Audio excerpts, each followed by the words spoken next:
this actually coincidentally leads quite well from Ryan's talk. Okay, let's say you've gone to this protest and you've taken a bunch of great pictures. How do you get them onto Wikipedia?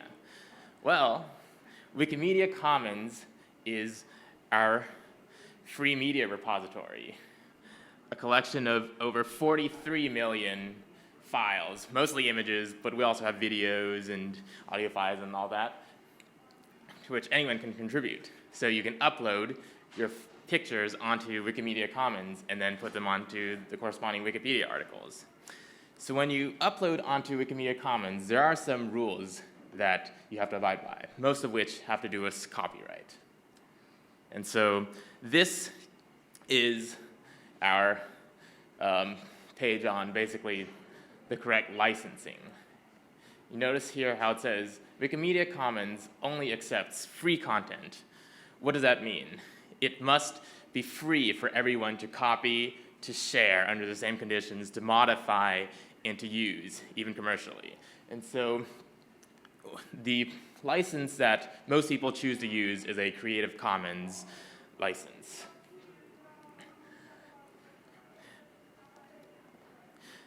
And so here is a more detailed look at what can I upload to Wikimedia Commons. So first of all, in general, if you find a random picture on the internet, you can't just upload that because other people have the copyright to that. But in general, if you make the image yourself, you make it, you take it with a camera, then you're allowed to upload it to Wikimedia Commons as long as you license it under a free license. And so most subjects are acceptable. So nature,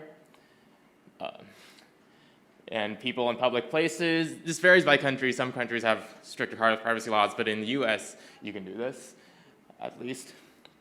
And simple objects like this Sharpie, it's considered too simple for the Sharpie company to have a copyright over it.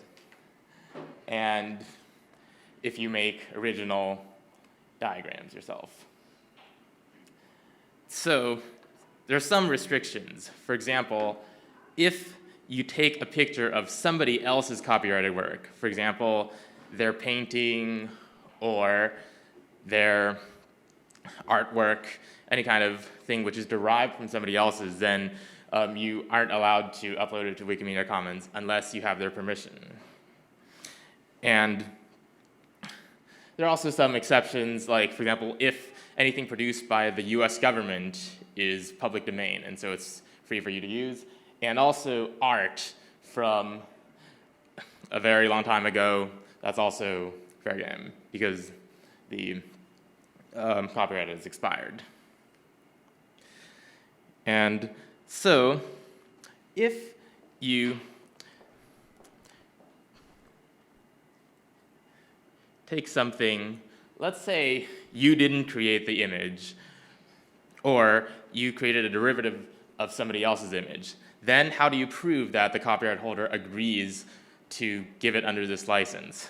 Then it's a system called OTRS, where basically you have to send an email to the OTRS team indicating that the copyright holder agrees to the license.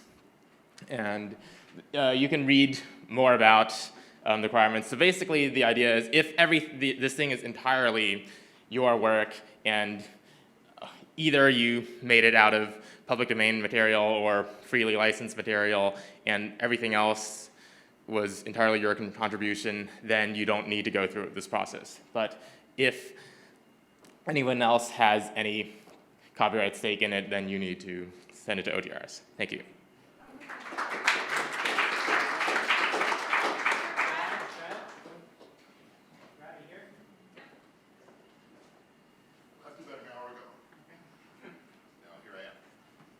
Ira Matetsky, New York Brad on the site. The first WikiConf